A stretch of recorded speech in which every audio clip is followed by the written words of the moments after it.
Hey, what's up guys? Gary Walker here with WalkerFitMuscle.com and welcome back for another video.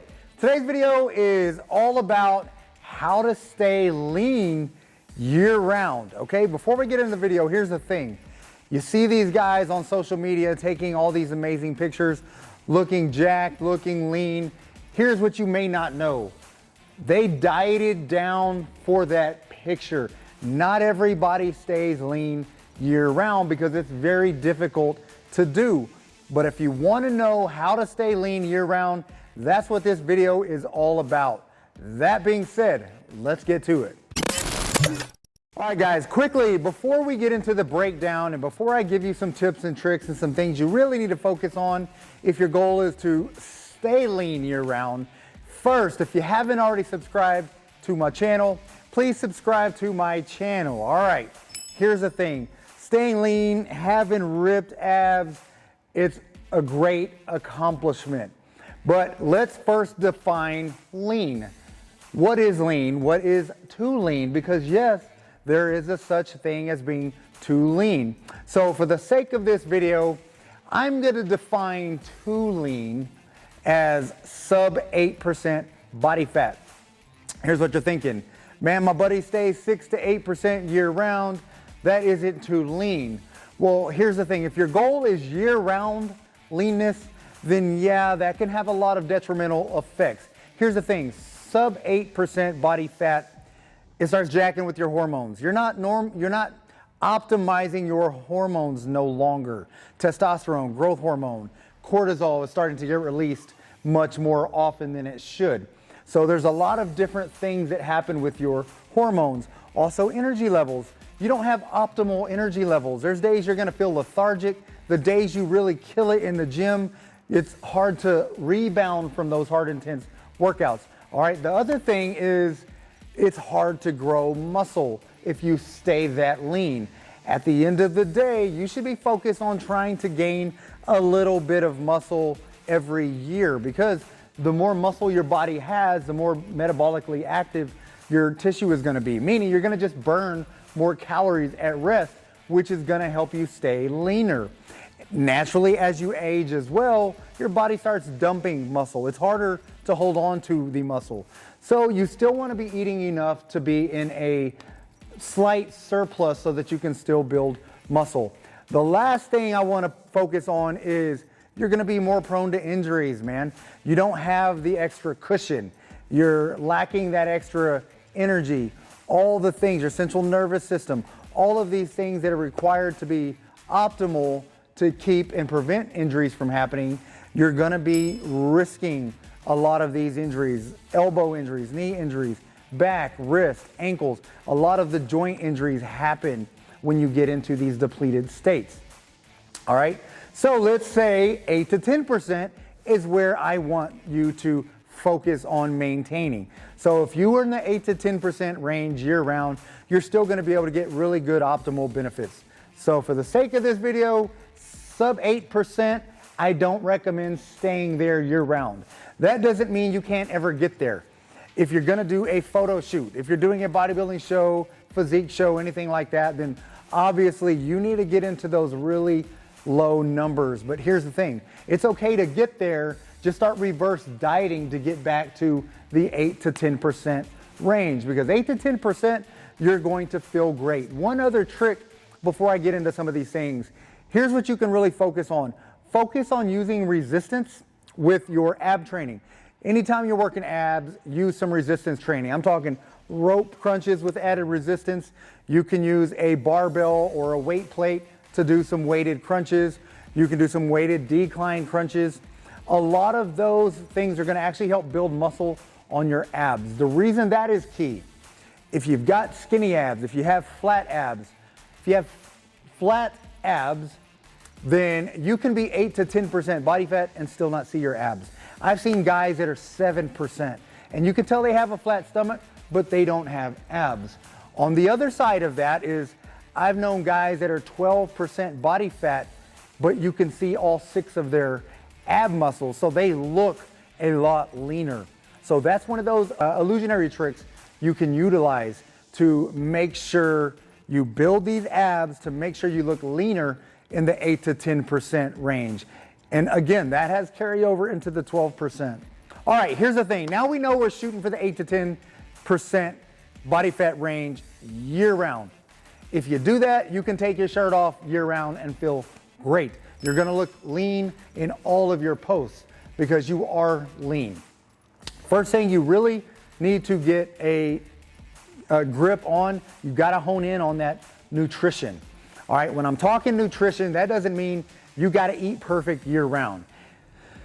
80-20, you heard that. That's a rule that's applied to a lot of things. 80% of the time you do great. All right, here's the thing. 80-20 rule, if you're gonna go by that rule, that basically means eat great 80% of the time. The 20% of the time still has to be earned. So do the 20%. If you're gonna have a bad meal or something like that, you wanna do it on a day that you're utilizing your resistance training. So just remember that when we get down into these other keys that I'm gonna be giving you. Also, carb cycling, man. I'm a huge proponent of carb cycling. If you haven't watched any of my videos on my nutrition strategy that I recommend, go back and check out my nutrition videos, because if you carb cycle, it's gonna make this a lot easier to do. Here's basically what you wanna do. My carb cycling is a hybrid version, so it's very simple. I take a simplistic approach because I wanna make sure it's something that you can sustain. I've done this for years and I don't have to count calories, I don't have to check macros, I don't have to do any of that crap. Here's basically what you're gonna do. On the days you're not doing any resistance training at all. So I recommend 4 days of resistance training, which we'll touch on in a minute. That means 3 days you're not gonna be doing resistance training. Those 3 days, you wanna get about 30 grams of protein. 25 to 35, that's your window. Shoot for 30, a little over, a little less, you're gonna be okay. But you're gonna wanna do that every 3 to 4 hours. Get that protein with fibrous veggies. Your broccoli, asparagus, cauliflower, green leafy salads, all of those, cucumbers, you can eat that with the protein, okay? That's all you're gonna do for about 4 meals per day. Make sure you're drinking your water, stay hydrated. So about 80 ounces of water per day. That's how you're gonna eat. So you don't really have to weigh out the protein, just estimate. You know, get an estimate, guesstimate. Here's what happens. Initially, you may have to count. You may have to weigh it. But if you do that for 2 or 3 weeks, you're gonna be able to gauge the 25 to 35 grams. So basically, roughly the size of your palm. That's how much protein you want with each serving, and as much veggies as you want. 2 cups, 3 cups of veggies, just to stay full, because the fibrous carbs are satiating. So the more of those you eat, the more full you're going to be. All right, so that's what you're gonna be doing on the days you don't have resistance training. The other 4 days a week that you are doing resistance training, that's where that 20% rule can apply if you're doing the 20%. Even if you're not doing the 20%, you can have complex carbs on that day. So you're still gonna have your protein, and typically the same amount of protein. Size of your palm, 25 to 35 grams of protein per meal. And then you can have rice, potatoes, quinoa, pasta, lentils, your beans. All right, you can have any of those type of carbohydrates on that day, because that's gonna help you optimize your hormone profile and your energy stores. So those are gonna be key on those days. But here's the thing, when you do this eating style, you can do it without having to count calories. So it makes it very easy to do, very sustainable to do. And then also keep in mind that as long as you're earning those carbohydrates, you're gonna be fine with whatever amount you want. Okay, so it's not gonna hurt you at all, because the days that you're not working out, you're only eating fibrous veggies, then you're gonna be eating in a caloric deficit just by the nature of the foods that you're gonna be eating, okay? One key point I do wanna make though that I didn't touch on is you wanna make sure you're getting your essential fats every day you eat, even the days you're only doing your fibrous carbs. Essential fats meaning egg yolks, grass-fed beef, grass-fed butter, okay, some oils, some avocados, and if you're talking oils, extra virgin olive oil, macadamia nut oil, coconut oil, avocado oil, those are all good oil sources, and roughly 10 to 15 grams of fat per each meal from those sources. Even nuts, Brazilian nuts, macadamia nuts, almonds, walnuts, those are all good sources of essential fats. Here's the key with the essential fats. That's going to help optimize your testosterone levels. That's why those are important. All right, so staying lean year round, here's what you're doing. You've got your nutrition down. The next thing I'm gonna recommend is 2 high intensity interval training sessions, meaning 2 HIIT sessions of 15 to 20 minutes a week. That's it, 15 to 20 minutes a week of a Tabata style workout. All right, or you can do bike sprints, rower sprints. You can do any type of high intensity exercises. I've got Tabata workouts you can check out as well. So as long as you're doing the 15 to 20 minutes, you're gonna be burning enough calories. And the reason I want you to do these, here's the thing. You can eliminate the 2 high intensity interval training sessions and cut down on your calories and still get great results and still stay lean year round. That's the other version of this. So if you don't have time to do the intervals training sessions, then you're gonna have to cut down your calories.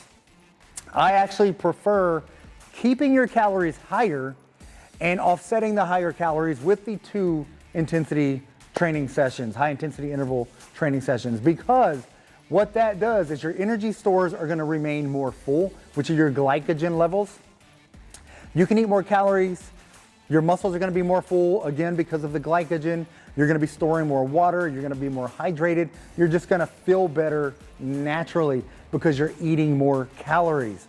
All right, so eat those calories and burn 300 to 500 twice a week. You're gonna feel a whole lot better. But again, those guys that cannot fit in the 2 high intensity interval training sessions, even though they're only 15 minutes, man, if you can't do it, then go ahead and cut back about another 300 calories from your nutrition. And most of the calorie cut should be coming from either fats or carbs, not the protein. Keep the protein consistent, the 25 to 35 grams. Keep that consistent.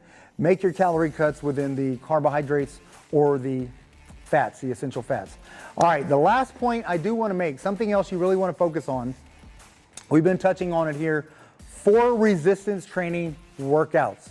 Resistance training workouts should focus on compound movements, your multi-joint movements. So a squat variation, do some type of squats, do some type of bench press, do some type of back row, do some type of overhead shoulder press. So if you're incorporating all of those movements, you're maximizing your hormone profile. You're also boosting your metabolic capacity. So you're gonna be burning more calories because of the type of exercises you're doing. So do that 4 days a week. You can structure that however you need to, just get them in. So it can be a Monday workout, Tuesday workout, off Wednesday. Thursday workout, Friday workout, off Saturday, Sunday, okay? Or you can do Monday, Tuesday, Wednesday, 3 straight workouts, take Thursday off, do a Friday workout, and then take Saturday, Sunday off. So basically, I want you to realize you've got a lot of options here. The main thing to focus on when you're structuring your workouts is not doing back-to-back days of squats or deadlifts or bench press, meaning if you did bench press on Monday, don't do it again on Tuesday. Have at least 48 hours of rest. If you did squats on Monday, don't do squats on Tuesday. It's okay to do them on Wednesday, but have that 48 hours of rest. If you want an actual workout to put together with this plan, check out some of my other videos as well, because I've got workout videos for guys trying to either lose weight, maintain weight, build muscle, even if you're a hard gainer. So depending on where you're at, I've got workouts for all of you guys. But basically, if you follow exactly what I'm telling you, you are gonna stay lean. And this is something you can sustain. If you have any questions about any of this stuff, comment below and let me know. But guys, once again, let me just reiterate, it's worth it if you get to eat the way you want to eat, if you get to look the way you want to look, and you get to sustain this without suffering, without feeling crappy or irritable. That's why I recommend my carb cycling. That's why I'm recommending you structure everything this way. And once again, 8 to 10%. That's the goal. If you're there, you're always going to feel great. All right. If you get below that, then I hope it's only because you're going to be doing a photo shoot. You're going to stay there for a couple weeks and then start getting back into the 8 to 10%. 50% range. But man, that's all I have. Share this with your buddies if you can. Also, give me a thumbs up if you like it. That way I know to film more videos just like this. And that's all I got, guys. Get busy, get after it. God bless.